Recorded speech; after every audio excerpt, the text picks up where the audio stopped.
Vyadirogan Satatan Shaktan Sheshakaya Prasrutan Sheshan Autsukya Mohar Atidanjakhan Yo Purva Vaidyaya Namostu Tasmai.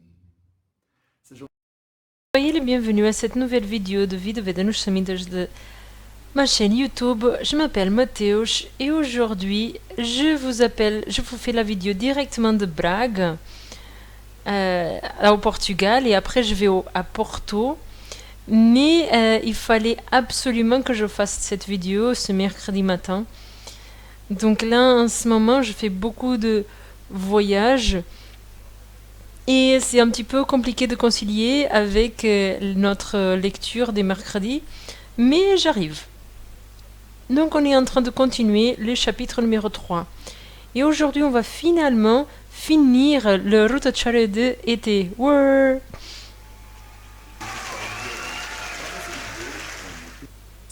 Donc c'est bien de voir comment il y a beaucoup de recommandations pour l'été. Comme on a déjà vu au début du chapitre, on est déjà à la fin du chapitre déjà, et lui il laisse bien clair que l'été est une saison très dangereuse pour l'être humain.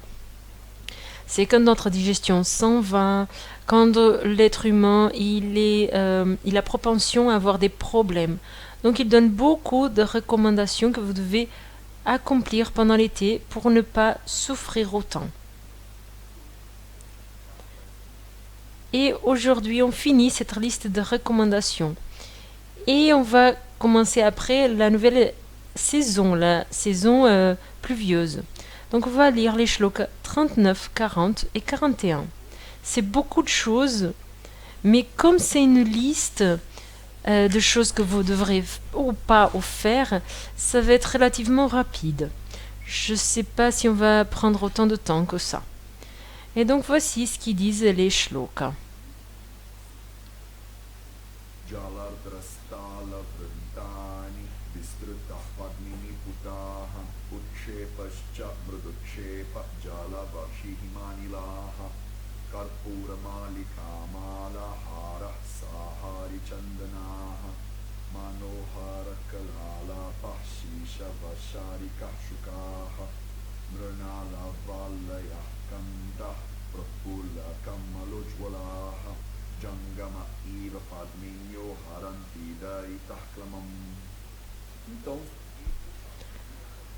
Donc il était en train de faire des listes de choses que vous devrez faire ou pas faire, et aujourd'hui il continue cette liste.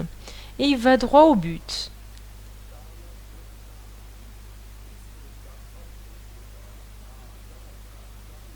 Jal, vous connaissez déjà beaucoup ce mot. Jal signifie de l'eau. Jaladra, c'est comme si c'était quelque chose qui est plein d'eau. Comme si c'était un chiffon qui est plein d'eau. Donc dans ce cas, on utilise ce mot. Tal, c'est le palmier, la feuille du palmier. Tal vrantani, c'est comme si c'était quelque chose que vous utilisez pour vous rafraîchir, pour vous souffler dessus, qui est fait de la feuille du palmier. Donc vous utilisez la feuille de palmier pour se rafraîchir.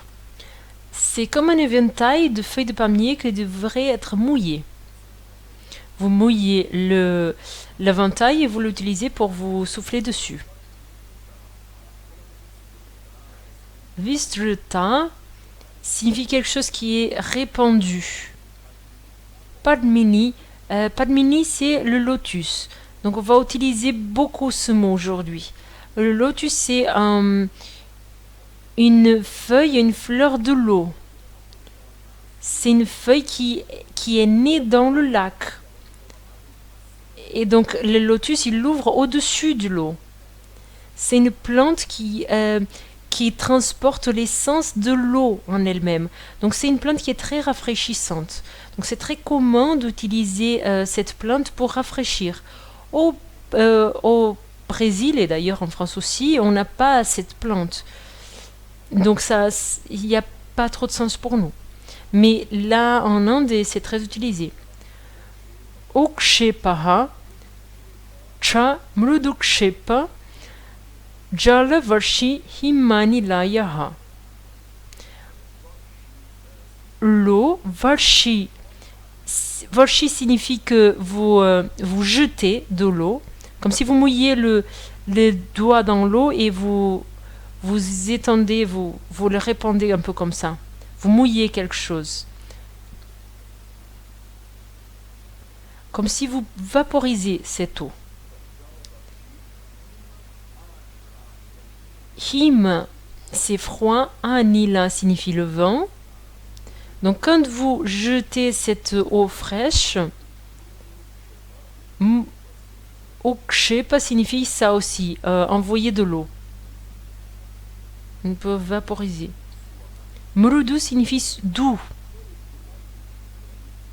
Donc des grandes fleurs de feuilles de lotus que vous utilisez aussi avec cet éventail de palmiers qui est mouillé. Et si vous vaporisez de l'eau fraîche, donc tout ça c'est des choses que vous devriez faire pendant l'été. Vous devriez vous vaporiser avec de l'eau fraîche. C'est très intéressant dans ce shloka. On va voir l'utilisation de tout ce qu'on a de technologie disponible pour se rafraîchir. Comme l'été il est très dangereux, on doit utiliser tout ce qu'on a disponible pour se rafraîchir. Donc une fois on m'a demandé sur la clim et je pense que la clim elle est complètement alignée avec ce besoin que les samites décrivent ici de se rafraîchir comme un ventilateur, comme un vaporisateur. C'est pas pour rien qu'on a des clims un peu partout aujourd'hui. L'être humain est un animal très intelligent. Donc, si on utilise des clims un peu partout, c'est parce que ça va accomplir un besoin que, en effet, l'être humain il a besoin. Je n'ai rien contre la clim. La seule question, c'est que la clim elle va générer des effets dans le corps physique. Si vous avez déjà un corps qui est très resséché, qui est très asséché, la clim elle va assécher davantage. Donc c'est pour ça qu'ici, ils utilisent le froid avec l'eau. Parce que comme l'été, il est déjà un climat qui est sec et chaud, on va utiliser le froid, mais aussi l'humide pour équilibrer cela. Donc le problème de la clim, c'est que souvent la clim elle est très asséchante. Donc vous pourriez introduire des éléments de l'eau avec l'assèchement de la clim. Et là, si vous vaporisez un petit peu l'environnement avec de l'eau, et l'air il devient un peu plus humide, l'aggravation de Vata elle est moins importante. Donc vous devez faire attention à l'air pour la question de assécher. Mais l'idée de rafraîchir l'environnement, c'est une bonne idée, c'est quelque chose qui est recommandé par les samites. Ça fait tout son sens ici. Donc vous allez utiliser de l'eau, et puis il continue.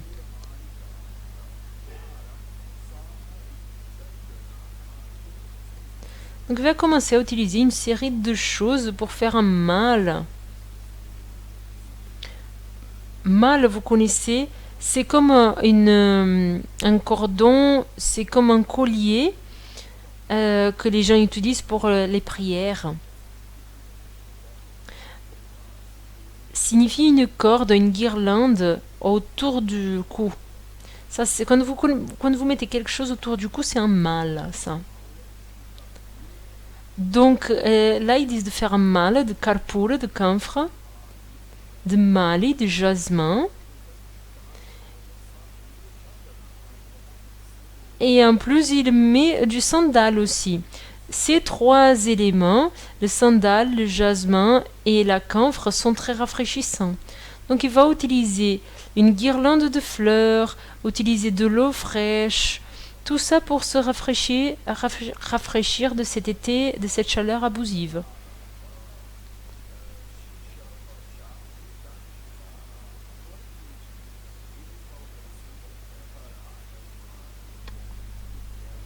Hara, c'est un cordon, un collier de perles. Les perles sont aussi rafraîchissantes. Et donc on retrouve quelque chose qui est fascinante. Et une voix qui est très agréable. Donc une voix agréable et fascinante. Shu signifie enfant. Donc des enfants qui ont des voix douces et agréables. Et des enfants qui sont fascinants et intéressantes. Elles aident aussi à rafraîchir votre été. C'est très intéressant. Sharikaha, Shukaha. Et c'est un petit oiseau, comment on appelle ça en français?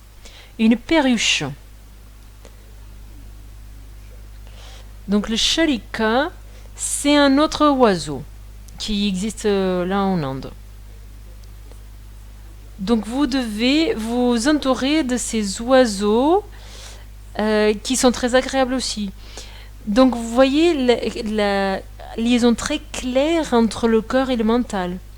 Donc se retrouver autour d'enfants qui ont des voix qui sont agréables, des oiseaux qui sont agréables, ça aide que le mental il se calme aussi.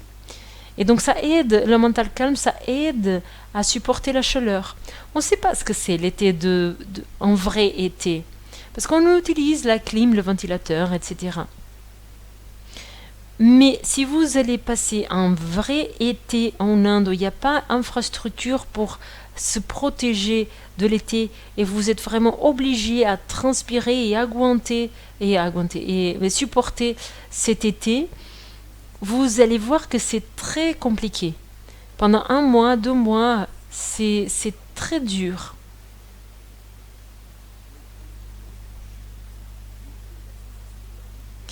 Et c'est pour ça que finalement, ces choses, elles finissent par avoir une sensation positive quand on fait toutes ces choses-là. Donc ça va rafraîchir non seulement votre corps, mais aussi votre mental, avec des activités qui sont calmantes et agréables.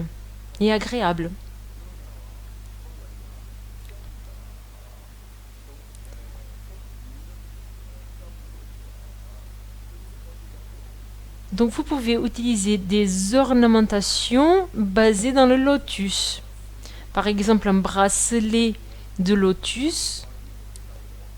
Prendre le lotus joli et magnifique, ouvert,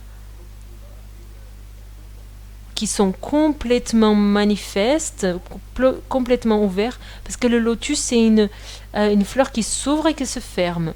Et donc là, il dit qu'ils doivent utiliser ouvert, complètement splendide et qui bouge. Donc il dit d'utiliser lotus et d'utiliser des lotus qui sont mobiles. Ça c'est une caractéristique spécifique, je pense que ça fait pas la différence ici, mais l'idée que ça soit animé, c'est quelque chose qui va avoir des caractéristiques classiques d'animal. Et les animaux, ils bougent, n'est-ce pas? Ce sont des êtres animés, si on peut dire comme ça. Donc, ils utilisent ce mot qui signifie animal mobile pour qualifier le lotus. Donc, des lotus qui se bougent, qui sont plus agréables. Donc pour terminer, il finit par parler des femmes, encore une fois. Donc une personne qui est agréable, ici il parle dans le féminin, parce que le livre il est écrit dans une perspective un peu plus sexiste, hein, parce que les médecins ils étaient des hommes, c'est que des hommes qui étudiaient pour être des Vaidyas, comme on dit en français. Et donc le langage, il est un peu sexiste. Donc il parle de votre épouse, mais il n'y a pas besoin que ce soit votre mari, ça peut être votre épouse. Le fait, c'est que ça doit être une personne qui est très agréable. Daritaha signifie qu'elle est agréable, amoureuse. Et tout ça que j'ai dit fait haranti. Il doit s'éloigner. Ça éloigne quoi? Éloigne la fatigue. Toutes ces choses qu'on a listées ici doivent être utilisées pendant l'été. Et ça va éloigner votre sensation de fatigue et d'exhaustion. Donc vous devez vous rafraîchir avec des éventails faits de feuilles de palmier, utiliser les lotus pour vous rafraîchir, vaporiser de l'eau fraîche, utiliser des guirlandes faites de jasmin, de camphre, de sandales, utiliser des colliers de perles, se entourer d'enfants avec des voix agréables et des oiseaux, des perruches, etc., avec des sons agréables, utiliser des bracelets et différents adornes de lotus, utiliser des lotus qui sont complètement ouverts et qui sont mobiles. Et en plus de tout ça, vous devez être accompagné d'une personne qui a beaucoup d'amour envers vous et qui a du plaisir à être avec vous.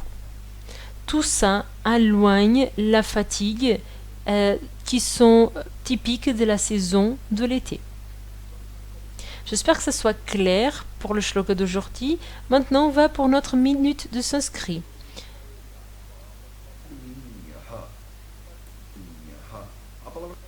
Le mot Pagminyaha vient de Pagmini, qui signifie lotus.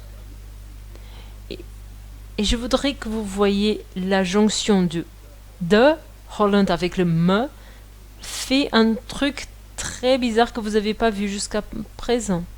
Donc c'est intéressant que vous commenciez à reconnaître ce genre de choses. Donc la forme est très intéressante et très différente.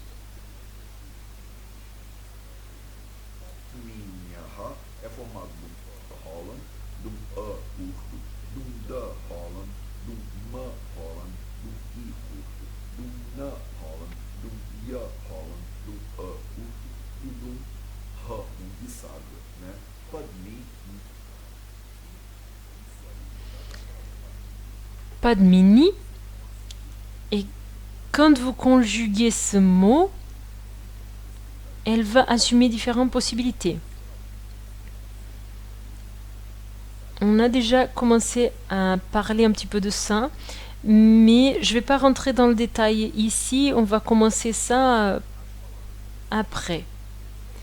Les mots en sanskrit, en spécial les mots, les substantifs, sont dérivés en 21 conjugations différentes. Quand vous dites par exemple au Mateusz, le Mateusz, vous pouvez dire au Mateusz, de Mateusz, au plein de Mateusz. Donc le sanskrit, il a le singulier, le duel et le pluriel. Donc je peux dire un stylo, deux stylos, au plein de stylos.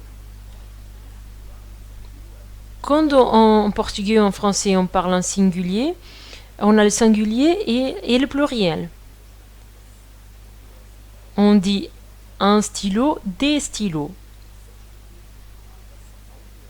En sanskrit, cette altération, ce changement est très différent. Ça change complètement le mot de façon que en portugais et en français ça serait excessif, parce que en portugais et en français ça change pas beaucoup, on voit un petit changement dans le mot, c'est pas pareil en sanskrit. Il y aura toujours dans le sanskrit la différence entre le singulier, le duel et le pluriel, ça c'est très important de comprendre. Donc comme je dis un Mateusz, je dis Mateusz d'une façon, quand je dis dois de Mateusz, je change le mot Mateusz. Donc le mot Mateusz, il va recevoir une fin qui est différente. Et quand il y a le pluriel, beaucoup de Mateusz, ça va changer et ça va être encore différent. Donc non seulement j'ai le singulier, le duel et le pluriel, comme j'ai 7 cas différents dans lesquels le Mateusz peut être catégorisé.